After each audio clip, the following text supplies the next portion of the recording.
mi vida privada, señor. Una clase humilde. The mother of Jorge Puello argues with US agents who are hunting her fugitive son. Puello is legal advisor to 9 of the 10 American missionaries jailed in Haiti on child kidnapping charges. He also now admits he's wanted on alien smuggling charges in the US. An international arrest warrant was issued for his alias.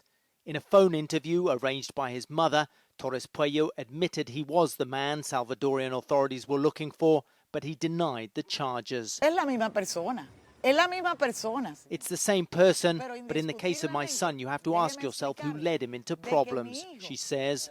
One of the agents at Mrs. Puello's home is wearing a T-shirt with the logo US Marshals Fugitive Task Force. He doesn't want to be filmed. Mrs. Puello, who has given us permission to video in her home, shows us one of the agent's passports. Because you're from the Fugitive Task Force, aren't you? Are you from the Fugitive Task Force, or have you come to offer consular advice? The men leave, but do not answer questions. Ellos me dijeron a mí. They said they wanted to help my son and that they were from the embassy. They said they would give him a lawyer, she said. Puello showed up at a court in Haiti last week, saying he had come to hire a team of attorneys to defend the Baptist missionaries. In a phone interview at the weekend, he said he had no prior links to any of the Americans and had never met them before they were arrested. Él, usando el internet.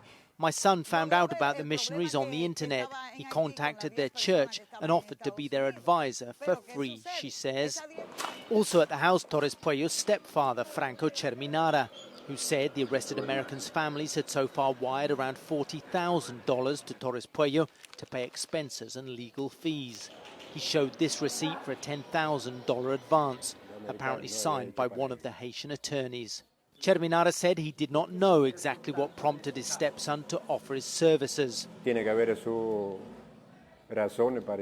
He must have had his reasons. Maybe he wanted to clean up his image and show the authorities he was not just bad, but could do something good, he said.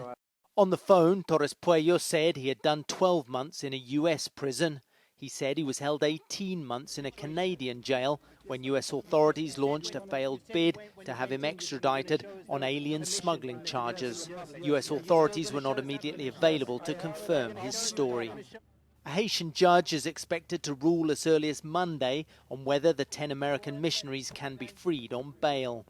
It's unclear whether allegations against their legal advisor, Puello, will influence that decision. Carl Penhall, CNN, Santo Domingo, Dominican Republic.